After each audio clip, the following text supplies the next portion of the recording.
Man. Hey, thanks, Max. Awesome. Well, we're really excited to have everyone here tonight for our next stories of the summit. And we have a really awesome guest for you tonight. So Julia Sora Wykoff is here with us, and she is an amazing young woman. You guys are going to really enjoy hearing her story. She started a business when she was just 10 years old, which is crazy, and I can't wait to hear about it. Her business is called Zeal Cares, and they create these awesome, all-natural, antioxidant-rich products that really hydrate lips and skin. And she has a great inspiration story for how this business came about. So we're going to learn all about that. So Julia, welcome to Stories from the Summit, and thank you for being here today. Thank you so much. I'm super excited to be here with all of y'all.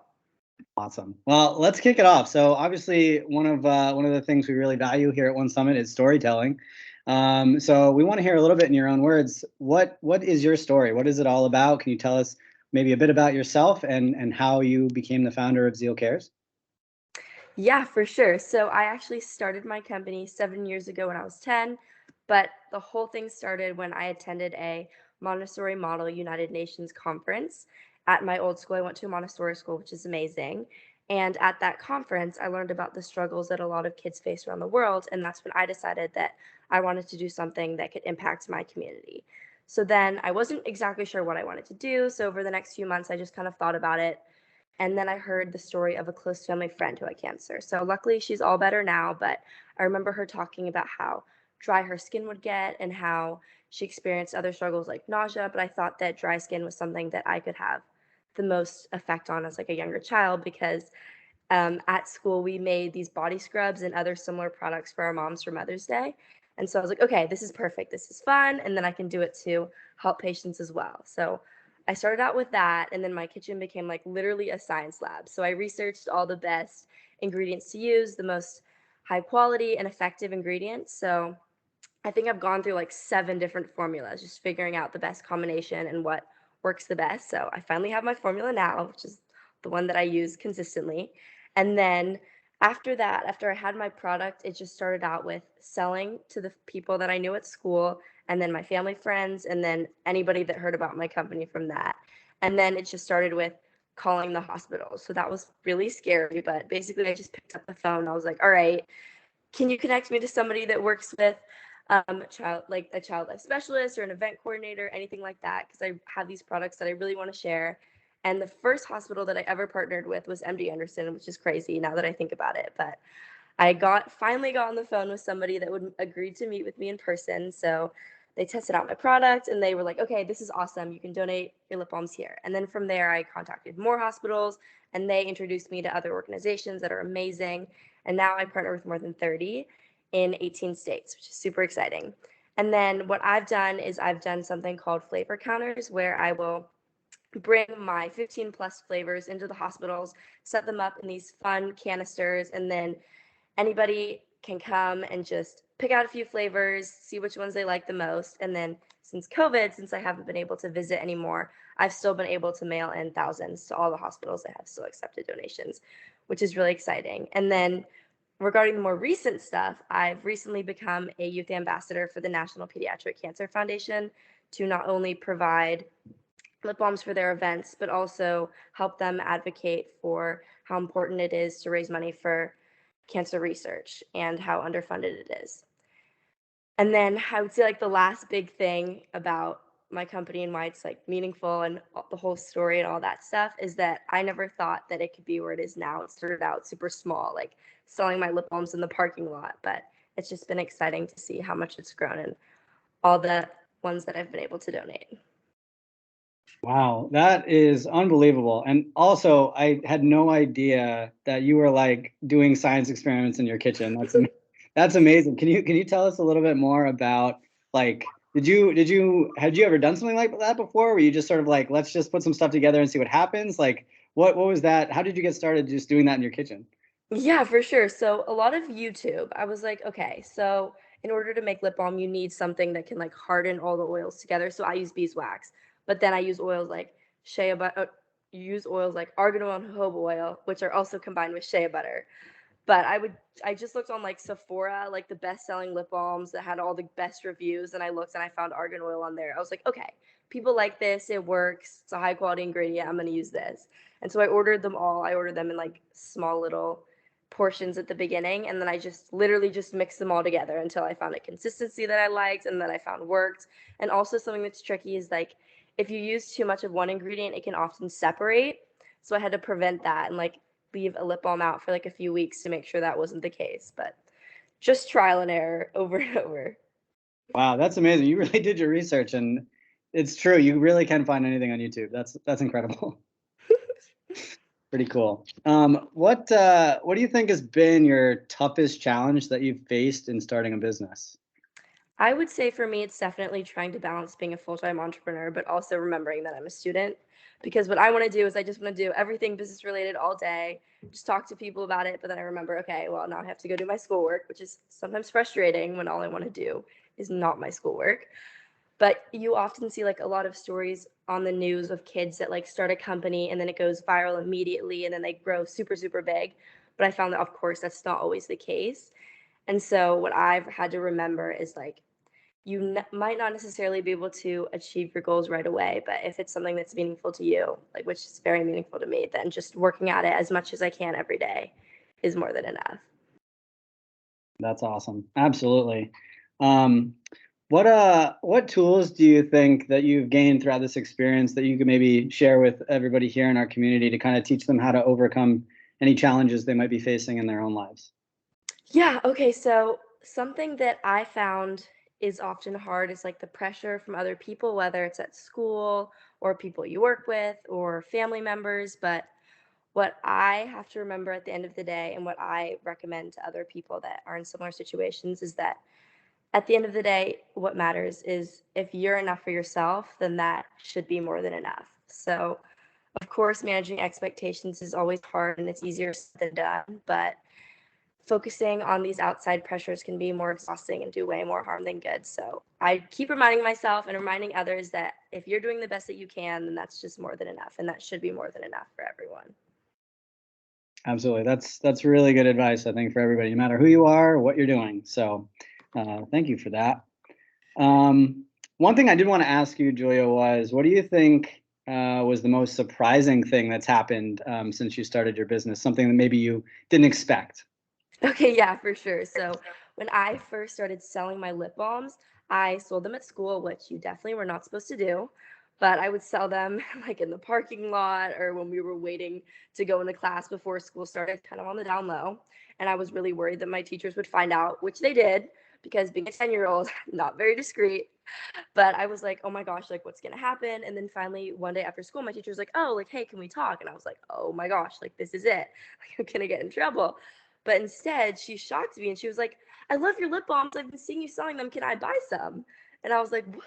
Like, definitely. So that was just like crazy and like funny to see that even they were supportive. And then after that, I was less sneaky about it because I was like, okay, if the teachers are fine with it, then it's definitely fine. But it was funny because before then, students were like slipping their orders into my locker and my brother's locker and then like finding me after school before we got picked up from our parents. Wow, that is so funny. That's amazing. I'm so glad that you had some supportive teachers because I feel like that's kind of a big part of what we do at One Summit too, is having a community. So I feel like, having that community around you definitely helped get you where you are. Yeah, for sure. They've been amazing. And I still keep in touch with some of them, which is awesome. Oh, that's really great. All right, so we're going to open up for questions in just a little bit, but I discovered something, and Julie and I were just talking about this. I discovered something on the ZeoCare's Instagram today that I did not know, and I thought it would be kind of cool because we are One Summit, obviously, but Julia has summited a very real summit, and I want to hear a little bit more about this. So I think it was last summer, Julia, correct me if I'm wrong, you summited Mount Kilimanjaro in Tanzania, which is the highest point in Africa. Can you tell us a little bit about that? Because that sounds like another amazing journey. On top of all your entrepreneurial stuff, this just seems like too good to pass up talking about a literal summit that you summited. So tell us a little bit more. How did that happen? Yeah, for sure. Okay, so that has been something that my family's been obsessed with, like the idea of like, oh my gosh, climbing a mountain that big, that huge. And so I did it with my dad. It was a father-daughter bonding experience. So he is definitely more athletic than I am. So I was very skeptical. He's like, no, no, no, you'll be fine. Like, it's fine. It won't even be that big of a deal. So I was like, okay, it's going to be fine. I didn't even really know like how much how long it would take or anything like that. But we get there, I found out it's gonna be like a 7 or 8 day thing. I didn't realize it would be super duper serious. He's like, oh, by the way, like you can't shower. I was like, what do you mean I can't shower? Like what? And so we brought like a ton of those like baby wipes. We ended up using those like every day at the end of hiking for like 8 to 10 hours. I think it depended on the day. And we just wipe ourselves down. But what's meaningful about that, and like I look on that with only like positive memories. Like the nature, of course, amazing. And then I also got to meet a ton of new people. We did a hiking group with about, I think, 10 or 15 other people from around the world. So just hearing their stories, because of course there's no service up there. So you just spend a lot of time talking and reflecting on things that are important in your life and how you want to be perceived by like random people that you meet. So I think that it was a lot of mental perseverance and then getting to know the people and like how supportive these random strangers can be when you're like, I can't do it, like I need to go back down, like this is too much, stuff like that. Well, that's funny. I was just going to ask you if there was a moment when you were doing that climb where you just kind of hit the wall and you thought, I don't think I can do this, and how did you get past that point? Yeah, so the second to last day before it was summit day, it was I think our longest hike. So that was the day that we woke up at 5:30 in the morning and hiked all the way through dinner. I got through after lunch, I think it was, and then I started having really bad cramps. I was like, why didn't I prepare more for this? Like I should have been doing exercise for the last 7 years before this to get ready, but I was basically just like, I don't think I can do this. I was really, really worried. But what helped me was just depending on the other people in our group and especially my dad, who just kept reminding me, like, we're all the way out here. Like, you got to just keep going. Like, at the end of the day, you just have to keep walking. And of course, you've heard the phrase probably just one foot in front of the other. But that really is what got me to the top, I think. Because I was like, I'm not going to look ahead at like the 7 million miles that it looks like are in front of me, but I'm just going to focus on the steps that I can do right now to get to the top. That's awesome. And it sounds a little similar like your journey in business too. Like I feel like in the beginning you really couldn't look far ahead and this is what's going to happen to my business. There's no way of knowing that. So you just have to take it one step at a time. That's a perfect way to sum it up. That's awesome. Well, we're going to open it up in just a minute for all of you guys to ask some questions if you have them. But the first thing we thought would be kind of fun is we're going to have our friend Cassidy hopping in here. And I know, Cassidy, you and Julia are friends. And we thought it might be fun to do some rapid fire questions with you, Julia. So we've got Cassidy all set up with a few of those. And we can't wait to hear your answers. So Cassidy, I'm going to flip it over to you. Yeah, so you have to answer them wicked quick. Where does it go? Okay. First one I have is, what is the scariest animal in the world? Oh my gosh, for me or just like in general? Just like for you. Oh my god. A spider. That's not an animal, but those are terrifying. Those are terrifying. And then best kind of sandwich. BLT. Oh, I would say that too. What movie do you enjoy quoting the most? Tangled, that's the best movie of all time. I could watch it every day. I watched it last week. What's the quote from it? Oh, I don't even know if there's a quote, but it's just a lot of like random scenes. Like I like when she hits him on the head with a frying pan and when the chameleon's like licking his face. I know you travel a lot of places, but a place that you would travel to if you could go anywhere. Where would you go if it was a new place or an old place?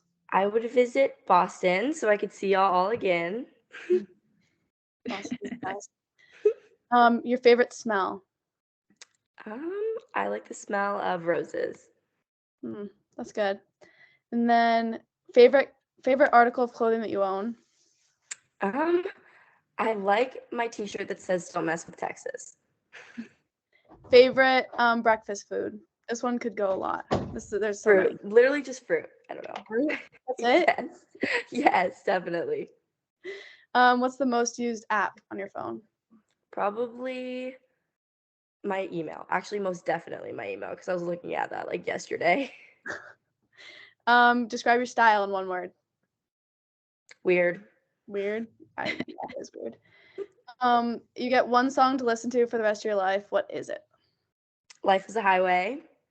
Oh, that's good. Good one. And that's on mine too. And if your mom was allowed to say yes to anything for one day, what would that thing be that you did? Oh my God. I would make her let me visit all my friends, like in Miami and then you in Boston. Second. No. And then what's the most inspirational message that you've ever heard from someone? That's the last one. So you have time. That one I feel like is less rapid fire because I've heard a lot of meaningful things, but I think that my favorite like quote is work hard, play hard. My parents talk about that a lot, like the importance of knowing your limits, but also like pushing those and then being able to like reflect and enjoy on your accomplishments. That's a good one. That is, I'm going to jump in here for a second. I don't think a lot of you know this, but Cassidy and Julia have known each other since they were born, I think, for the most part. And that's how we had met Julia, is through the Bulow family. That's Cal's little face in the background there. And I remember when you were just when you were just starting your business, Mrs. Bulow kept passing over your lip balms to me. It's sort of one of my other organizations. I still have them here. And I love how far your organization has grown, and the relationship you have with Cassidy and in Boston is really, wonderful for us. So we're thrilled. I have tons of questions, but I will open it up to if anybody has any questions, and I'll put Max in here. Cassie, I'm going to unspotlight you. Lovely. Thank you for helping. That was fun. Love a good rapid fire. That was Diane's idea. So good idea, Diane. Oh, hey, thanks. What do you think, guys? This is your chance. Are there any burning questions you have? So you can put your hands up if you want to just text a question, or you can just let me know and I can unmute you and ask questions. Otherwise, you're gonna have to ask one of your burning questions, Diane. I know you have a bunch. I'm gonna ask my first one is, how does the name of the company, where did it come from? Okay, so zeal was like one of the first big words I think I learned, and I was like, okay, this is perfect. It means enthusiasm for a cause. So I was like, I want this to be my name. And of course, unfortunately, just zeal has already been taken, but Zeal Cares, I thought that was pretty fitting. Perfect. All right, so I have a question from our friend here, Maura Lambert. Hi, Maura. Hi, can you hear me? Yeah. Okay. I was wondering if you had any goals, like for your company in the future, or even just like personal to you. Yeah, for sure. So the main thing that I'm working towards is being not only a better advocate for the pediatric cancer community, but doing another lip balm flavor. So let me explain. So in the past, I worked with a young girl that I met called at MD Anderson. Her name's Kay. So she had cancer. Luckily, she's in remission now. But together, we created a flavor, her own flavor. It's wild cherry. It smelled amazing. It was limited edition, but 100% of the proceeds went to fund cancer research at an organization of her choice. And that is something that I'm hoping to do more in the future, and then raise greater amounts of money for research. That's incredible. And so I think part of your mission too is for every balm that's purchased, you donate a balm, which is really an incredible philanthropic model for companies. And it almost seems as you were a little bit ahead of the curve on putting that model into place than along with some of the ones that are currently doing work like that. Yeah, for sure. So that's like the main thing that I think I talk about when I go to markets or when I meet people, because a lot of what helps people resonate with my mission is when they feel like they're making a difference. So really it is for every single one that they buy, they're directly donating another. So if they buy 10, they're donating 10. I've had people buy 100 because they know that they're donating to 100 patients. So any other questions out there? Thanks, Maura. Oh, Adam. Uh-oh. Here we go. The boss man. Hey, how you doing? Thank you for everything that you're doing for the community, and just an amazing story. So I appreciate that. I'm Adam LaRue, the founder of One Summit, and I know from an entrepreneur standpoint, it's entrepreneurship is like a team sport. It's it's hard to run a business. Do you have any mentors that have helped you along the way, and people you reach out to when you're thinking about your journey, your path, and when you come across challenging times that you may have not experienced? Yeah, for sure. So I've been very lucky, and there have been a lot of amazing people that have supported me. But one of the very first people that sort of got me going, which was super exciting, was at my first visit to MD Anderson. Kendra Scott was also doing an event there, and their now CEO Tom, he came up to my like little tiny flavor counter in the corner next to their huge setup, and he was like asking about my company, and I think he was just really excited by the mission and the idea that it's one for one. And so he gave me his business card, and I was like, okay, this is really cool, but like, whatever, it's probably like a happiness sort of moment thing. And he was like, just reach out to me if you ever have any questions. And I actually didn't do that. But like 2 weeks later, he emailed me and he was like, hey, do you want to come down to Austin to our headquarters and meet the team? Like, we'd love to help you out with anything or do some more collaborations. And I was like, oh my God, like, this does not even feel real. But I visited them and they were very supportive. They gave me some advice on how to market, how to spread the word, how to work on some text, how to work on my actual label, so my physical packaging. And they've just been amazing. Like when I have questions, I was able to ask them, or I met like, I think maybe 20 different people on their team, ranging from like marketing people to the people on their philanthropy team. And then in addition to him, somebody that's, or I guess a few people that have been amazing are like Heather Peach and some of the other child life specialists that I've gotten to know that have been like sort of my direct contact when I need to know more information about exactly what patients struggle with during treatment so that I can be the best advocate possible as well. I think that's really incredible that you reach out and try to figure out what the patient need is, along with, you're running a company, but to sort of be insightful as to meeting their needs and working with people like Heather is really a great approach. And what you probably do not know is that I've known Tom Nolan longer than you've been alive. So it's really interesting. I noticed that you were recently honored by Kendra Scott. Do you want to tell us a little bit about that? Yeah, for sure. So they emailed me before Women's History Month and they were like, hey, like we'd love to feature you. Our goal is to feature women in our community that are upholding the goals of women in the past when they thought about like strong people that have embodied the idea of like helping the community and also not being fearless when it comes to being a woman in business or just a woman that is outspoken in the community, which was I think one of like the biggest honors ever. It was super exciting to be on their website and be in some of their emails. Like I've had some of the people that I don't know super well like send me screenshots and be like, oh my God, you're on Kendra Scott's website. And I'm like, yes, super exciting. But yeah, it was really meaningful because it showed that they appreciated the work that I was doing and it also helped me spread the word about my mission. Incredible. Thank you, Adam. Appreciate it. So any other questions? Oh, hi, Anthony. I'm gonna unmute you, Anthony. Do you have any tips for someone who wants to like start their own company?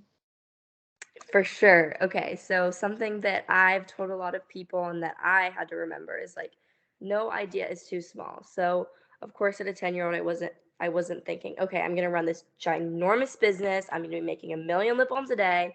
It was more like, okay, I can make 10 lip balms a day and then I can sell it to friends in the next couple of weeks. So I think that just the main concept is starting small. And even if people say like, oh, that's not going to work out, like that idea is way too small, I don't think it can make a difference. Like it really can. And then I think that what's also helpful and what keeps me going is when you align something that you're interested in, which for me was just making body products, with something that can help other people. That's just consistently motivating and it helps other people get behind your mission and be willing to support you as well. But in addition to that, I think that not being afraid to just pick up the phone and call people. I was literally like, when I first started calling, I think I was like 11. I was sitting in my playroom and I was like, nobody come in. Like, this is really important. I have business calls. And I would just like call the MD Anderson phone number when you like Google it, and then kept trying to get transferred to the right person. So yeah, not being afraid to talk to people because people have more respect for children than you would think. Like they're willing to help.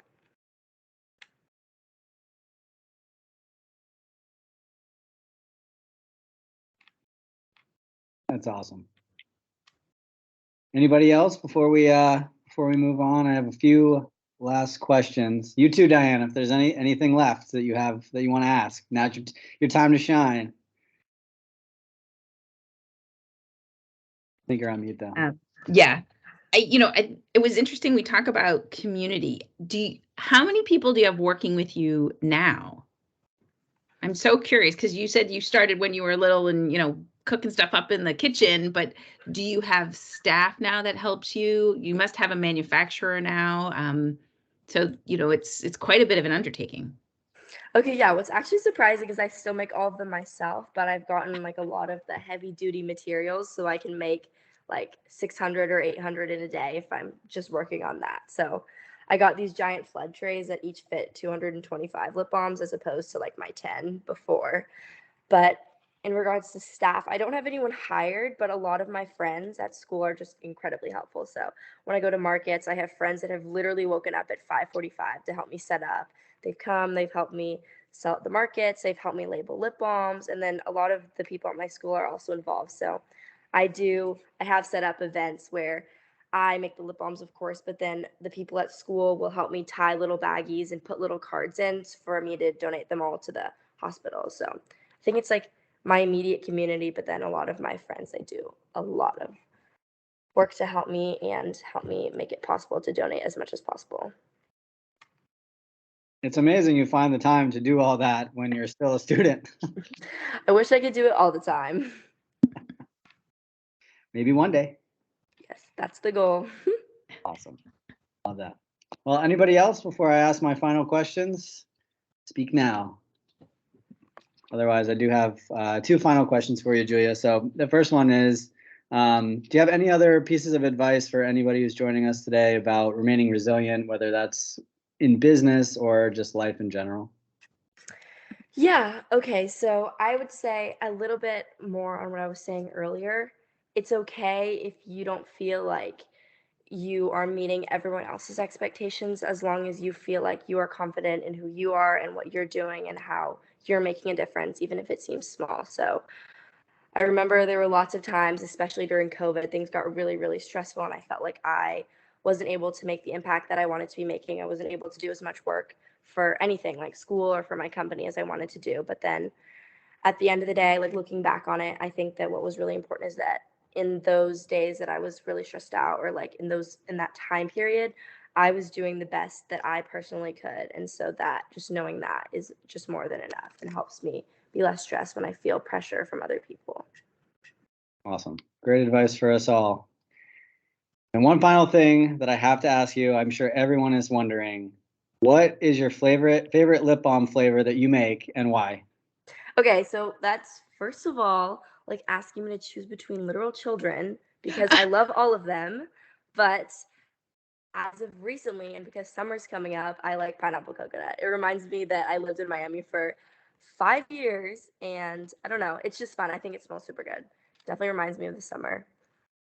That's So awesome. your bombs, can you smell them and taste them or just smell? Okay, so here's the thing.